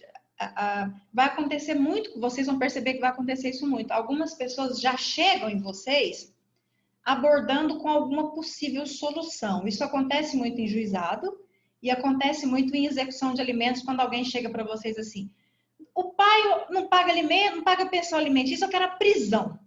Já chega com a prisão na cabeça, eu quero que prende. E às vezes não é caso de prisão. A gente vai estudar isso quando a gente for estudar ação de alimentos, a gente vai dar uma passada na execução de alimentos. E às vezes o que a gente não pode deixar é levar, né, na emoção, porque vocês que têm o melhor conhecimento jurídico para compreender qual que é o melhor caminho, a via mais adequada para satisfazer o interesse daquela pessoa, o direito daquela pessoa. Então vocês serão muito procurados, eu quero aquele tal de pequenas causas, mas o tal de pequenas causas tem muitas restrições que a gente tem que observar para não levar de cara aí uma extinção, como iria acontecer nessa situação. Com certeza ele nunca esqueceu disso. O professor foi lá e pediu para ele organizar a petição inicial. Claro que não alterou tanta coisa, mas alguns pedidos sim, o endereçamento sim, e isso foi para uma vara civil, era um colégio particular, e processou lá na época diretor, enfim, isso foi acabar parando dentro de uma vara civil. É um caso que eu gosto de contar, porque é algo que quase cometeu o erro de colocar uma ação em um local que com certeza ele seria extinto, porque incapazes não podem a ser partes no juizado especial civil. Gente, agora, em relação a... Antes de entrar na intervenção de terceiros, especificamente, só vamos falar um pouquinho daquela famosa questão da assistência do advogado. Aquela parte da Lei 9.099 que prevê, nós estamos falando de uma lei que é de até 40 salários mínimos, mas nós temos aí uma parte dessa lei, um artigo dessa lei que trata especificamente da possibilidade de dispensa do advogado em algumas situações, numa situação específica, que é se o valor da causa não ultrapassar 20 salários mínimos. Então, se o valor da causa não ultrapassa 20 salários mínimos, é possível que a pessoa não tenha assistência do advogado. Essa ausência de assistência do advogado é só na primeira fase, viu? Porque se precisar recorrer, vai precisar de advogado. Pode ser uma causa de 1 salário mínimo. É só na primeira fase que se dispensa o advogado, até 20 salários mínimos. Se houver necessidade de recurso, essa regra ela não vai se aplicar nessa situação, quando houver necessidade de recurso. Dificilmente isso acontece. Até porque em situações normais, agora fica um pouco complicado, até o acesso mesmo em razão da pandemia, mas quem entra e transita, já fez estágio nos juizados, entram lá e vem, tem uma sala da OAB que o próprio judiciário, em diálogo com a OAB, deixa o advogado ali disponível para atender essas pessoas. Acompanhar em audiência, fica ali disponível. É difícil isso acontecer na prática. Acontece muito quando é réu. Quando é réu, acontece mais. Aconteceu até esses dias. Eu vi uma situação dessa. Uma odontóloga, colega, cliente, acabou se tornando amiga minha, colega minha. Ela era ré, ela tomou conhecimento que ela estava no polo passivo de uma ação no juizado, de um contrato que ela assinou quando ela era casada. E aí processaram o ex-marido dela e ela tinha assinado o contrato e ela estava lá nesse negócio sem saber nem o que era direito. Eu nem lembro o que era. Ela me ligou e falou: Mariane, tal do ex é um inferno. Até hoje eu tô aqui processada por causa de trem de ex. Já tô divorciada. Isso aí é inegável, que é mesmo. Mas assim, ela falou... complicado, né? A pessoa traz uns legados, que é umas bagagens, que é uma coisa maravilhosa. Aí ela falou: recebi aqui um link para eu entrar pedindo meu número para eu entrar na audiência aqui no WhatsApp, para tentar a conciliação. Eu falei: qual que é o valor? Ela falou o valor, se eu não me engano, era 8 mil, alguma coisa assim. Eu falei: não, você pode entrar sem advogado. Ela: não, só vou entrar lá porque ele me ligou, falou que ia resolver lá, ia tirar meu nome, enfim. Acho que a advogada dele ia pedir, ou então é minhas peças, só eu falar que é para me tirar. Eu falei: não, se falar que você vai tirar, vai ser para você tirar seu nome de lá. A causa permite que você não esteja assistido por advogado. Ela: não, eu vou entrar, qualquer coisa eu te mando um oi aí e peço aí que eu vou incluir um advogado na audiência. E eu falei: não, qualquer coisa você me manda aqui e eu peço um prazo de 5 dias para apresentar a procuração, tá? E ela acabou fazendo. Isso acontece, pode acontecer. Vamos supor que a juíza uma ação contra o Breno, que é algo, ele tem conhecimento, ele está no 9º período, ele já tem um conhecimento, ele pode até alegar uma ilegitimidade passiva, porque, né, tentar alegar ali nessa audiência de conciliação, é uma audiência de conciliação, ele não precisa, uma ação de 10 mil reais, ele não precisa estar assistido por um advogado. A lei dá essa possibilidade para ele. Então, existe sim essa possibilidade de pessoas estarem no juizado especial civil e dispensa-se a figura do advogado em causas até 20 salários mínimos. Essa regra só não se aplica à segunda fase, se houver recurso. No recurso é obrigatória a participação do advogado, tá? Alguma dúvida? Beleza, vamos falar um pouquinho agora de intervenção de terceiros no juizado. Regra geral, não cabe intervenção de terceiros no juizado. Regra geral, não cabe intervenção de terceiros no juizado. Não cabe a intervenção. Sempre vamos para o não cabe. Não pode, não cabe, não pode. Porque o procedimento do juizado é um procedimento que foi criado para ser rápido. Isso sempre foi pacífico, até o CPC de 2015. O CPC de 2015 veio trazer uma exceção que não existia. Olha só, nós temos 5 intervenções de terceiro. Nós temos a assistência, nós temos a denunciação da lide, temos o chamamento ao processo, cada uma com as suas particularidades, que vocês já estudaram. Temos a desconsideração da personalidade jurídica, que não era uma intervenção de terceiros e passou a ser, com o CPC de 2015. E temos o amigo da corte, a figura do amigo da corte. E o artigo 10 da Lei 9.099 veda a intervenção de terceiros, permite apenas o litisconsórcio. Litisconsórcio, sim. Litisconsórcio não é intervenção de terceiros. Litisconsórcio é pluralidade de partes. Eu ajuizo uma ação contra a Mariana e a Ana Carla. Litisconsórcio passivo. A Ana Carla e o Iago e a Giovana ajuizam uma ação contra mim. Litisconsórcio ativo. Eu, o Gustavo e o Marcos ajuizamos uma ação contra o Bruno, o Hugo e a Joyce. Litisconsórcio misto. Então, essa pluralidade de partes, o litisconsórcio é permitido no juizado. O que não é permitido são as intervenções que não são permitidas, são as intervenções de terceiro, com uma única exceção. E com razão. Vejam bem.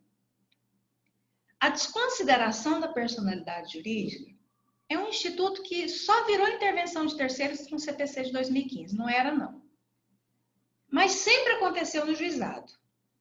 O que é a desconsideração da personalidade jurídica? O processo é uma empresa e naquelas hipóteses do artigo 50, fraude, desvio, abuso de poder, caixa 2, tirou dinheiro do caixa da empresa para pôr na conta do sócio, enfim.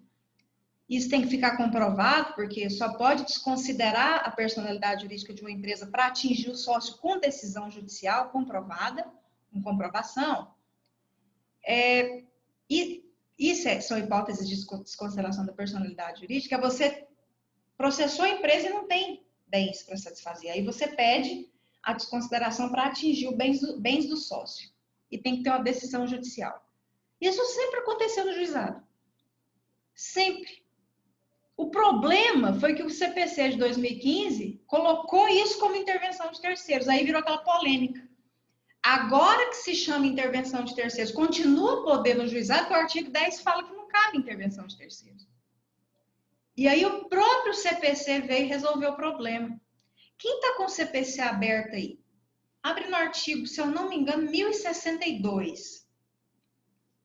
Acho que é ele mesmo. Quem está com o CPC aberto, abrir no artigo 1062 do CPC. Quem puder ler o 1062?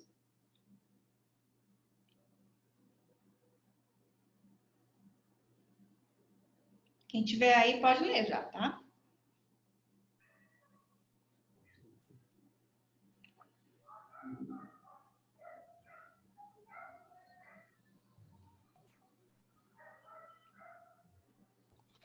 Incidente Opa. Pode ler. Tá. O incidente de desconsideração da personalidade jurídica aplica-se ao processo de competência dos juizados especiais. Gravem esse artigo 1062, porque ele é polêmico. Ele virou polêmica depois que desconsideração da personalidade jurídica virou intervenção de terceiros, porque não pode intervenção de terceiro no juizado. Aí o próprio CPC teve que trazer a solução. Olha, cabe, sempre coube, agora virando intervenção de terceiros, cabe o incidente de desconsideração da personalidade jurídica no procedimento dos juizados. Então, a questão das intervenções de terceiros agora no juizado ficou da seguinte forma. Ficou assim. A regra é que não cabe intervenção de terceiros no juizado especial cível, com exceção da desconsideração da personalidade jurídica por força do artigo 1062 do CPC. Não cabe intervenção de terceiros no JEC. Não cabe. Com exceção do incidente de desconsideração da personalidade jurídica, com exceção do incidente de desconsideração da personalidade jurídica, por força do artigo 1062 do Código de Processo Civil. Então, essa é a nova regra das intervenções de terceiro para os procedimentos do juizado, tá? É isso em relação às intervenções de terceiros. Em regra, também, nós não temos a intervenção do Ministério Público nos procedimentos da Lei 9.099. Então, são causas em que não haverá a necessidade de intervenção do MP nesses procedimentos. Seguindo agora em relação ao procedimento. Já foi definido o procedimento. Vamos pegar aqui meu exemplo com o Hugo, que foi o nosso acidente, e vai começar com a petição inicial. Essa petição inicial ela vai seguir os mesmos moldes e a mesma estrutura da petição inicial que vocês já estudaram, que vocês já fizeram no NAS. Vocês são turma de NAS civil presencial, né? Só o criminal que foi online. Vocês vêm de um NAS civil presencial, né? 7º período, vocês estavam lá. Então, vocês fizeram lá no NAS as petições iniciais, aquela estrutura de endereçamento, de qualificação das partes, construção dos fatos, do direito, a fundamentação jurídica, os pedidos. Essa é a mesma estrutura de uma petição inicial do juizado especial civil. Você começa endereçando a sua petição inicial para o juizado, ao juízo do juizado especial civil da comarca de, no meu exemplo com o Hugo, da comarca de Petrolina ou da comarca de Pirinópolis, que foi onde o fato aconteceu. Qualifica o autor, não se esqueça no endereço eletrônico, vem por meio de advogado ajuizar, que é o verbo correto, ação de indenização por danos materiais e morais, com pedido de tutela de urgência, se for algum caso de liminar, se houver a necessidade de uma liminar ou de uma tutela de urgência, em face de ou contra, porque o contra agora é permitido, de acordo com a linguagem jurídica, em desfavor de eu sou aqui, Mariane Morato Silva, brasileira, casada, minha qualificação, meu endereço, constrói os fatos, escreve ali todos os fatos, coloca o direito, põe os pedidos. Lembrando que a gente não pede procedência de ação, é errado. Eu sempre gosto de fazer no 9º período, que é o último processo civil, nas últimas aulas, na última aula, uma oficina prática de petição inicial, onde a gente vê até como não montar uma petição inicial, até como que se escreve o endereçamento, como que eu escrevo o endereçamento para o Tribunal Superior, como que eu escrevo o endereçamento para alguns tribunais, para o juizado, como que eu cito jurisprudência, como que eu referencio essa jurisprudência. Às vezes eu pego aquelas petições e tá assim, Fred Didier entende aonde, gente? Onde que ele viu, falou isso? Eu quero saber a página, o que foi uma palestra, um livro, que volume que é, que página está disponível um artigo. Então, a gente coloca, o STF já julgou o quê? Aí coloca o trecho, julgou que dia, que ação, que é aquilo? Foi um recurso? Foi uma ação originária? Então, a gente tem regras metodológicas até na petição inicial.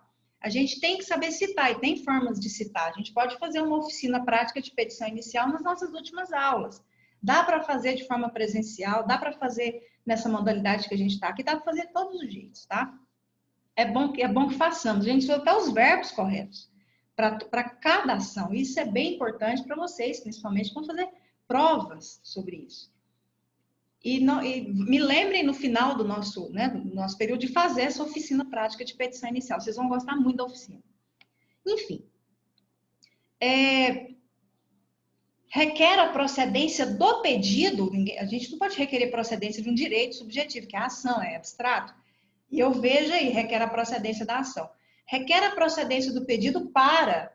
Então, tem que especificar para condenar o requerido ao pagamento de indenização ou para determinar a rescisão contratual, enfim, tem a especificação do pedido. Requer a citação do réu, da requerida, para comparecer em audiência de conciliação. Não é para apresentar resposta em 15 dias, porque isso não é o procedimento do juizado, é para comparecer em audiência de conciliação. E dá-se o valor da causa, enfim, vocês já sabem o valor da causa, o proveito econômico daquilo que vocês querem. Dano material e moral é a soma dos dois.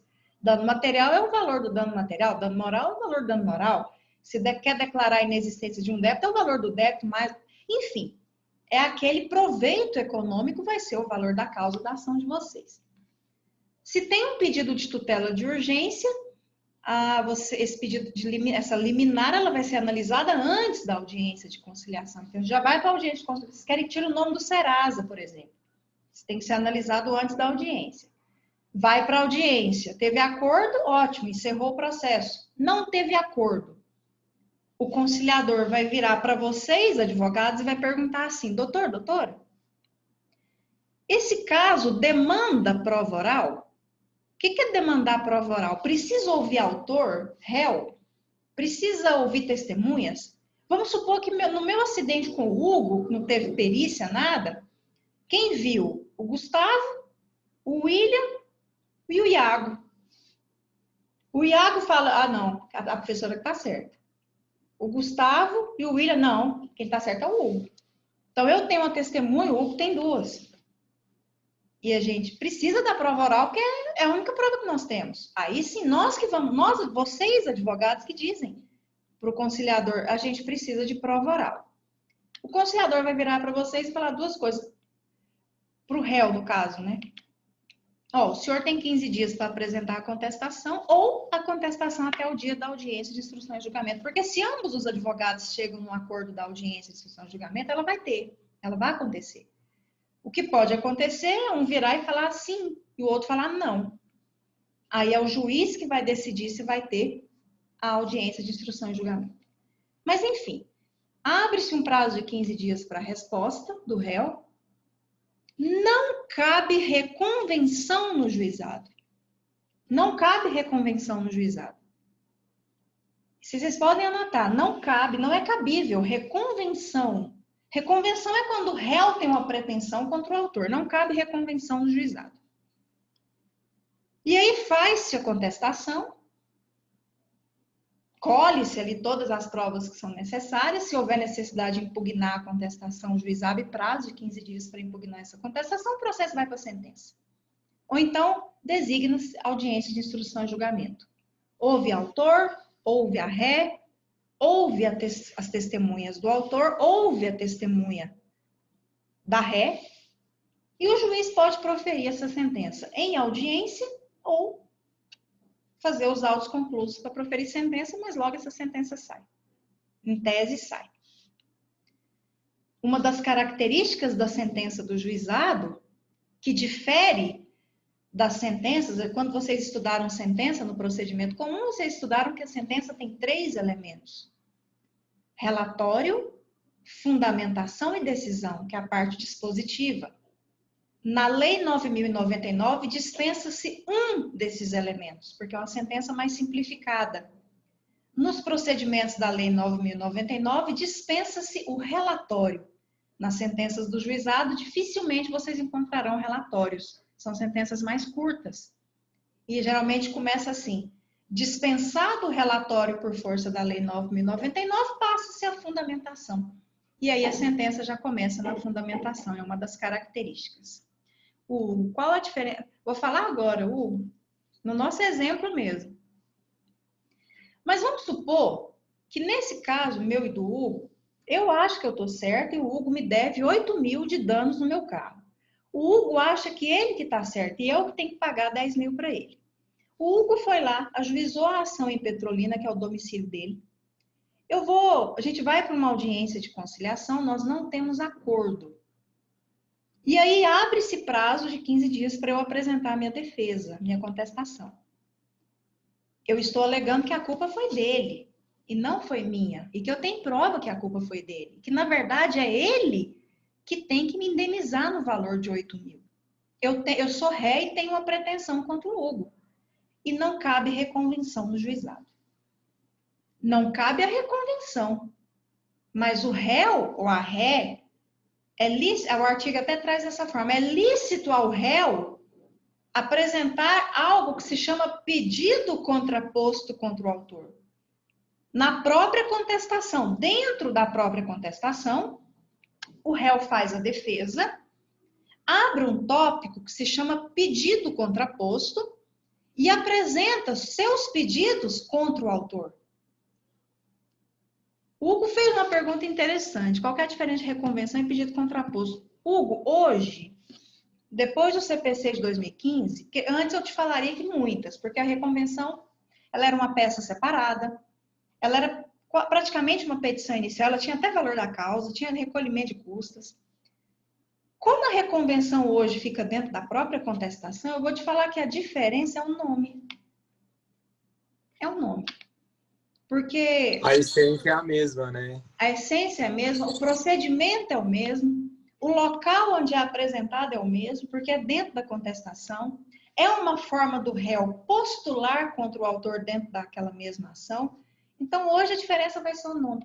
Não cabe reconvenção, mas cabe o pedido contraposto. O pedido contraposto é uma forma do réu se insurgir contra o autor e pedir alguma coisa dentro da própria contestação. Muito semelhante com a reconvenção, a mudança vai ser o nome.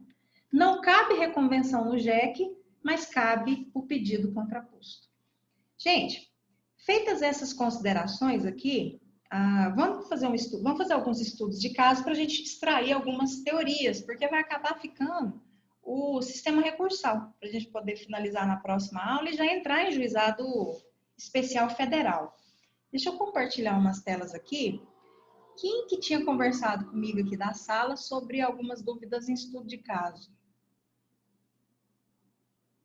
Sobre procedimento. Alguém conversou comigo? Fui eu, professora. Eu estou acompanhando aqui. Ah, tá. Fernanda, eu vou fazer só um estudo de caso aqui primeiro de prova técnica e aí a gente vai para aqueles outros, tá? Tá bom. Uhum. Só vou fazer uma aqui primeiro. Peraí. Eu quero fazer esse estudo de caso aqui com vocês. Gente, esses estudos de caso aqui, esses vocês não precisam me enviar, não. Isso aqui é para a sala de aula, tá? É só aquilo que está lá no AVA como pós-aula síncrona. O pré não precisa me enviar. Isso aqui é para a gente fazer em sala.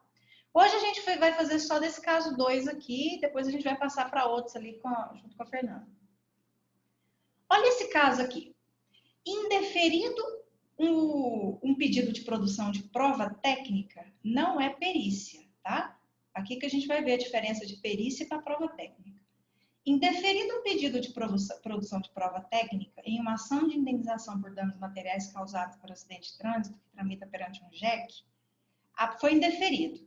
A parte que se julgar prejudicada poderá interpor recurso de agravo de instrumento dirigido para a turma recursal. Prova técnica. O que é prova técnica? Prova técnica é um tipo de prova que entra como prova documental, ela não é perícia. Porque na prova pericial, o juiz nomeia um perito que vai realizar uma perícia sobre alguma coisa, que vai elaborar um laudo, que vai ser ouvido na audiência, é diferente.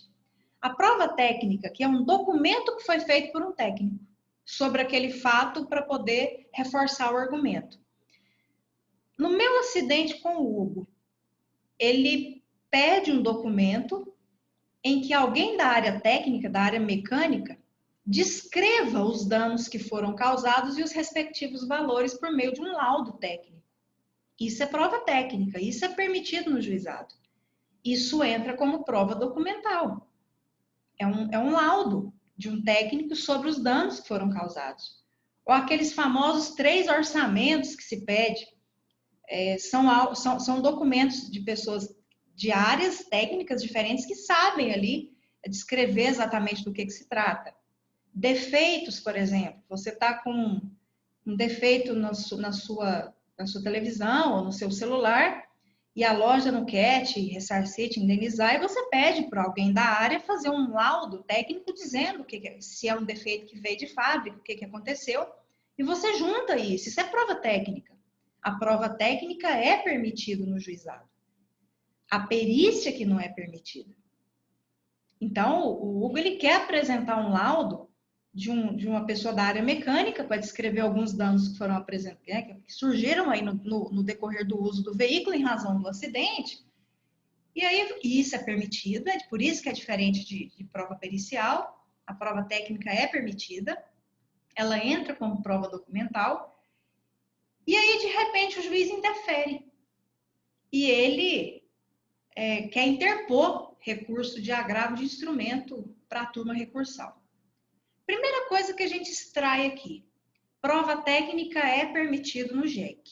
O que não é permitido no JEC é perícia, a realização de perícia. Segunda lição que a gente aprende com esse caso.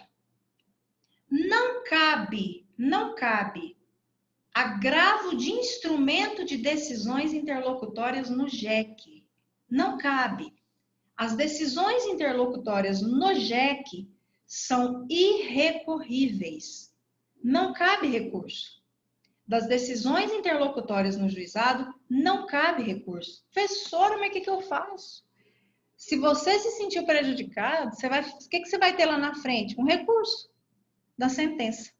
Se isso te prejudicou dessa forma, a única coisa que você tem é um recurso nominado, que você vai poder ou tentar pedir desistência, se conseguir a desistência, ajuizar a ação na vara civil, porque aí você pede a perícia.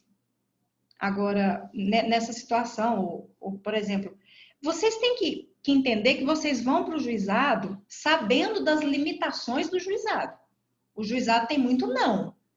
Não cabe perícia, não cabe recurso de agravo de instrumento, não cabe intervenção de terceiros, com exceção da desconsideração da personalidade jurídica, não cabe citação por edital. Então, é muito não. Então, vocês precisam ver se realmente, ver o custo-benefício de optar pela via juizado especial cível. Pode falar, Natália. E que é aquela questão de poder caber o recurso em questão de antecipatório e cautelar? Isso é só nos juizados... sobre... Oi? É porque eu li e não entendi. Isso é cabível nos juizados públicos, só lá nos outros juizados. No JEC não cabe. Por isso que tem muito advogado que impetra mandado de segurança, que é decisão que não cabe recurso. Aí chove a turma recursal de mandado de segurança dessas decisões, porque não cabe recurso, tá? Então, nesse estudo de caso, a gente tira essas lições aí. É possível a prova técnica, mas não cabe o recurso de agravo de instrumento. Vamos tentar ver aqui uns casos. Fernanda, tá aí?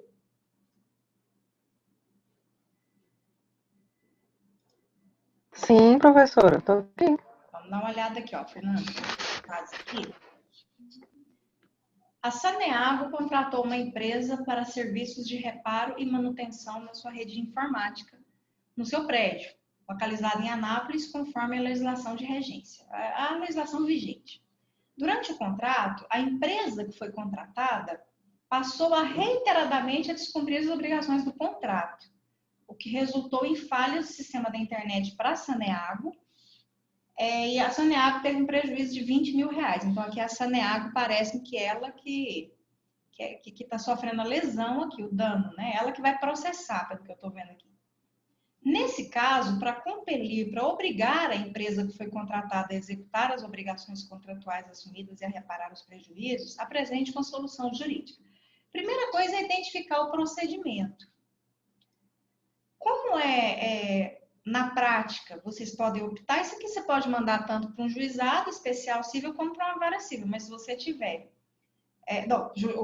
se fosse, até agora que eu vi que é a Saneago, até caberia, se fosse ali uma pessoa física que contratou a empresa, por exemplo, você contratou essa empresa para fazer a manutenção da rede de informática da sua casa, por exemplo, e você está tendo prejuízos porque ela está descumprindo, ou da sua empresa, uma empresa de pequeno porte, uma microempresa, enfim. Aqui até tem uma aparência de procedimento especial do juizado. Só que a gente tem só um problema. Olha aqui, ó. Todo mundo. Quem que sofreu prejuízo aqui? A Saneago. A Saneago, ela pode utilizar o juizado especial civil para processar alguém? Saneago é pessoa jurídica, direito privado. Ela é uma privado, sociedade. mas ela... é sociedade. Só MEI e empresa de pequeno porte, né? A Saneago, ela não é microempresa, nem empresa de pequeno porte. Então, o juizado aqui a gente já descartou. A gente tem que descartar. Porque a Saneago não pode ajuizar uma ação no JEC. Ela não tem legitimidade ativa. O procedimento aqui vai ser um procedimento comum. Um procedimento comum, vai para a vara civil. Qual é a ação cabível nesse caso aqui? A ação cabível vai depender do contrato, pode ser até uma execução de contrato, ou uma obrigação de fazer, ou uma rescisão, vai depender do que a Saneago quer. Ela quer que cumpra, ela, no caso aqui é para obrigar a fazer, né? Assumir. Pode ser uma obrigação de fazer, acumulado com indenização, ou pode ser a execução do contrato que foi firmado, vai depender. Cabe tanto a execução como a obrigação de fazer, vocês podem acumular com alguma indenização. Qual que seria o juízo competente? A obrigação foi assumida em Anápolis, então aqui vai ser, não pode ser juizado, porque a Saneago não pode ser parte ativa, e é ela que vai ajuizar a ação, vai ter que ser uma vara civil. Então, é uma ação na vara civil da comarca de Anápolis, porque a obrigação foi assumida em Anápolis. Deu para entender esse caso? Deu? Fernanda? Quero ouvir. Sim, professor, ótimo. É isso aí que eu estava precisando. Coisa boa, Fernanda. Olha o 2. O Mauro, residente em Salvador, caminhava por uma rua de Recife. Ele estava em outro estado, em outro local. Quando foi atingido por um aparelho de ar-condicionado manejado de forma imprudente por Paulo, comerciante e proprietário de um armarinho. Encaminhado a um hospital particular, Mauro faleceu após estar internado por um dia. Sua família, profundamente abalada pela perda, deslocou-se até Recife, isso aqui teve um prejuízo já, esse deslocamento, e transportou o corpo para Salvador, que é a cidade dele, local de sepultamento. O falecido deixou viúva e um filho menor. Esses dois aqui são os autores da ação, a viúva e o filho menor, ambos são os autores da ação. Sabe-se ainda que Mauro tinha 35 anos de idade, era responsável pelo sustento da família, isso aqui é o dano material, e conseguiu obter uma renda mensal de 5 mil como construtor. Sabe também que os gastos hospitalares somaram 3 mil reais, e transporte com corpo e funeral 4 mil. Gente, identificar o procedimento primeiro. A primeira coisa é verificar que isso aqui jamais poderia ir para um juizado especial civil, por N razões, olha só. Primeiro, porque tem morte aqui. É uma causa complexa. Segundo, porque a parte legitimativa tem um incapaz. O filho menor é parte legitimativa também. Também não poderia. E os valores também vão ultrapassar. Porque aqui você tem uma ação de indenização, tá? Qual que é a ação? Aqui vai ser, então, um procedimento comum na vara civil, ok. A ação cabível é a reparação de danos. Então, aqui eu tenho dano material, porque eu estou vendo aqui vários prejuízos. E tenho dano moral, porque teve uma morte. Então, olha só. O dano material, vocês têm aqui um cálculo de 35 anos de idade. O STJ, se eu não me engano, o entendimento mais recente é que a expectativa de vida é de 65 anos. Varia, viu? Vocês têm que pegar esse entendimento sempre. Já foi 70, já foi 60, já foi 65, sempre está variando a jurisprudência majoritária. Então, vamos supor que seja 65. Você tem pelo menos aqui, ele ganhava 5 mil, vocês têm que fazer um cálculo que ele teria mais 30 anos de vida. Jogando baixo, ganhando 5 mil, porque tem que jogar a expectativa de ganho salarial. Ele não ganharia isso pelo resto da vida. Mas jogando baixo aqui, você já tem que fazer uma conta de 30 vezes 5 mil. Já é um dano material aqui. Aí tem que somar com esses gastos hospitalares, o funeral. Vocês podem pedir para o juiz já fixar a título de tutela de urgência esse pagamento de 5 mil por mês, enquanto o processo está tramitando, porque é algo que a família está perdendo em razão da morte causada por um ato ilícito aqui pelo Paulo, por uma imprudência do Paulo. Enfim, vocês têm aqui uma ação de indenização por danos materiais, por danos morais, e tem várias situações.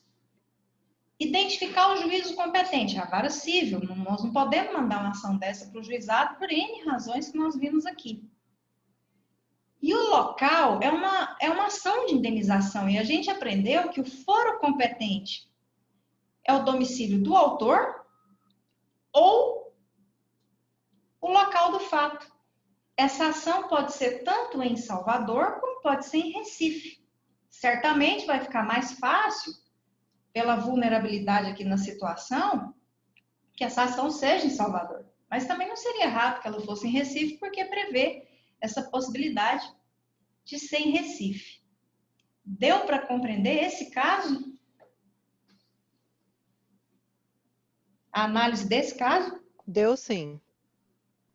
Compreendeu, Fernanda? Deu, com Como que a gente certeza. faz essa... Professora, obrigada, viu? Por nada. Quando for assim, você pode falar. O melhor jeito realmente são nas aulas síncronas. É abrir o microfone aí e a gente resolver junto aqui, porque que permite a vocês esclarecerem as dúvidas de uma forma mais efetiva, tá? Então, gente, teve dúvida? Não sintam vergonha de falar, mandar aqui no chat. Não vamos sair daqui com dúvida.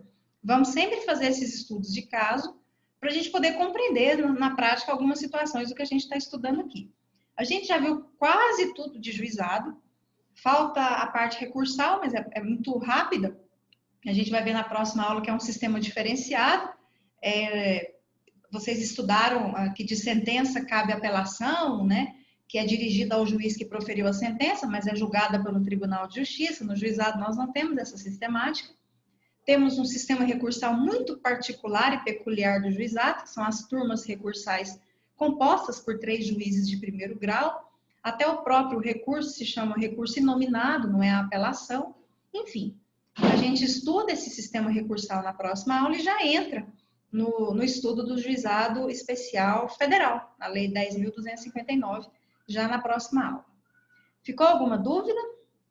Não, professora, tem como você fazer a correção também do estudo de caso do Serviço de Proteção ao Crédito do Roberto?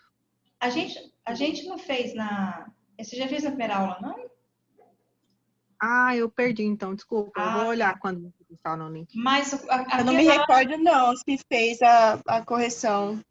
Oi? Não sei se cheguei atrasada, mas eu também não recordo essa correção, não. Depois eu vou ver na aula gravada, mas eu tenho uma dúvida quanto a essa questão ainda. Tem como eu perguntar? Tem, pode perguntar. Aí a gente faz, Fernanda, esse caso aqui. Tá bom, professora, obrigada. Tá? Em relação ao cálculo, eu vou calcular os 30 anos vezes 12 vezes o salário de 5.000 ou 30 anos vezes 5.000? 30 vezes... Você vai pegar os 30 anos, colocar em meses, quanto que ele ganhava por mês, vezes 5.000. Tá. Vai dar um valor enorme, é isso mesmo. Vai, é isso mesmo. É isso Professora. mesmo. Você está dando material. Não, e 5.000, Natália, 5.000 é usando, nós não estamos nem usando, isso aí já é aula de responsabilidade civil, não está nem usando a expectativa de aumento salarial, porque tem um cálculo de a pessoa vai ganhar 5.000 o resto da vida? Nunca. Entendeu? Pode falar, Hugo. Apareceu um caso aqui no juizado de uma menina que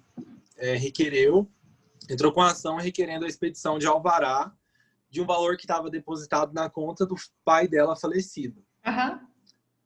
E aí, eu não sei se for por algum erro, a juíza pediu a manifestação do Ministério Público.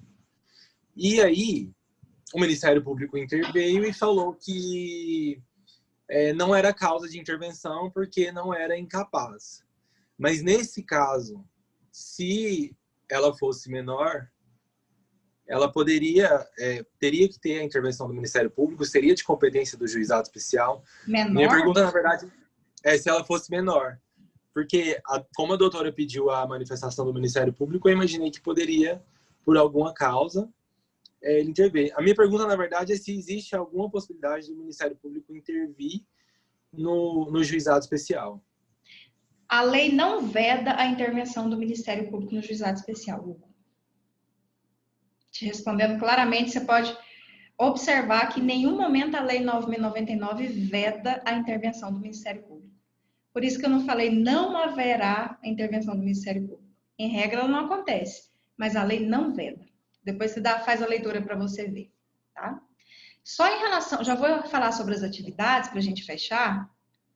Só em relação a esse caso da primeira aula, que é da inscrição indevida, Aquele caso é um caso típico de juizado, em que há uma dívida que a pessoa desconhece, e é uma dívida cujo valor é inferior a 40 salários mínimos, e a gente tem que pedir, o procedimento ele é nitidamente um procedimento de juizado, então é um procedimento especial da Lei 9.099, em que você ajuiza uma ação de indenização e pode pedir a tutela de urgência para já tirar o nome dessa pessoa, mas a ação, você tem várias situações aí, você vai pedir a declaração de inexistência desse débito, a indenização pelos danos morais e a obrigação de fazer, que é tirar o nome dessa pessoa de forma definitiva, e a tutela de urgência para tirar antes, durante o processo, para a pessoa não se sentir prejudicada.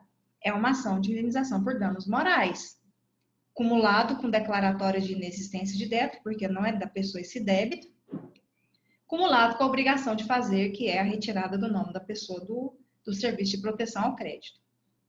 Por se tratar de relação de consumo, foro competente ao foro do consumidor. Tá? Essa é a nossa resolução daquele caso lá, um caso muito parecido com a peça que caiu em 2012 na OAB. Muito parecido mesmo, vocês dão uma olhada lá. Foi a peça da prova de processo civil.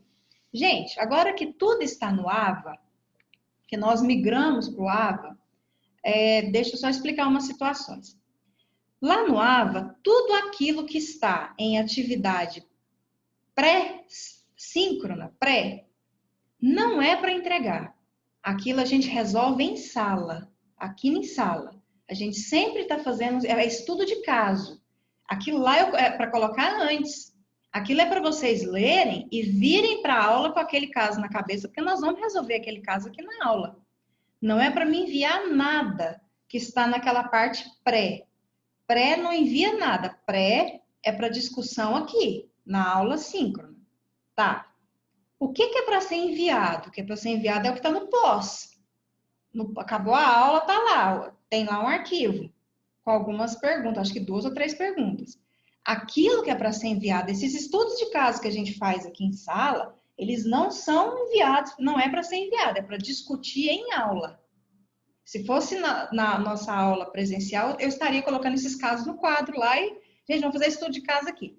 É porque tem que deixar um estudo de caso lá antes para vocês lerem e virem para a aula com esse caso na cabeça para a gente poder discutir o conteúdo aqui. O que vocês vão fazer é o que está no pós-aula síncrona. E foi o que a gente conversou no grupo hoje. O que está lá, está num documento do Word.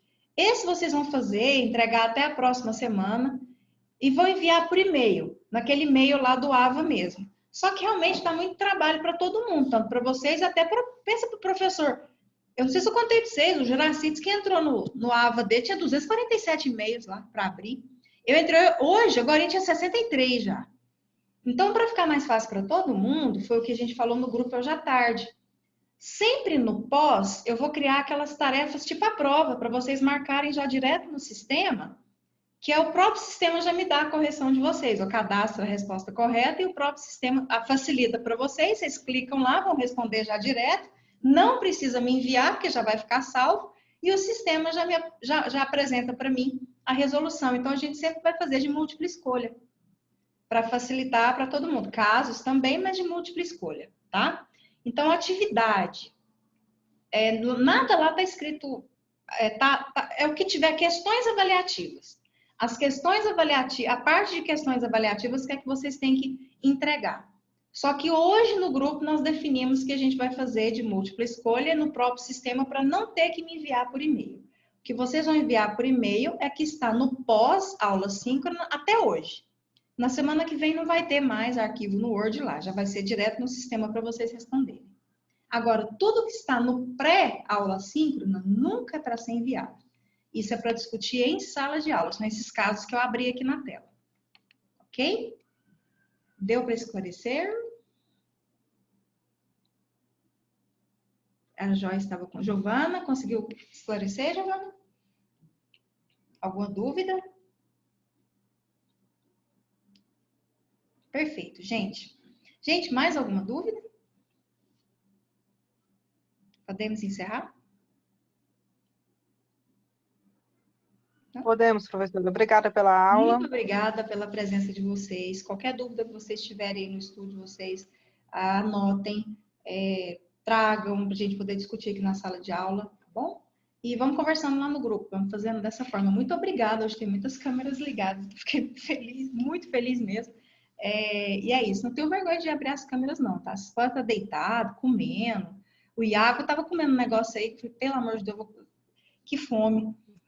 Não se preocupem com isso. O importante é que vocês participem, entendam e vamos aproveitar da melhor forma esse momento que a gente está tendo aqui. É isso. Boa semana para vocês. Bom, preciso divulgar, não posso deixar de divulgar. Essa semana eu vou... Peraí que eu já estou confundindo. Não, amanhã eu vou fazer vou dar um curso de advogando nos tribunais internacionais pela ESA em comemoração ao mês do advogado. Quem quiser fazer a inscrição é gratuito, tá lá. Eu até divulguei no meu Instagram hoje, pode entrar para poder assistir. Quem tem interesse nessa parte do direito internacional. E tem também, essa semana, vai começar o 18º Congresso Brasileiro de Direito Internacional, do dia 26 ao dia 29, se eu não me engano, e nós teremos muitas palestras. Então, fica aí o convite, dá tempo de fazer ainda a inscrição como ouvintes. Não é caro, é super barato, ainda mais pelo sistema virtual. É um congresso que geralmente a inscrição é R$800 a R$1.000.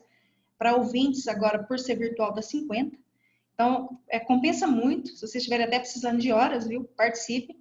E se fizerem a inscrição, a minha palestra é no dia 26, às 16 horas.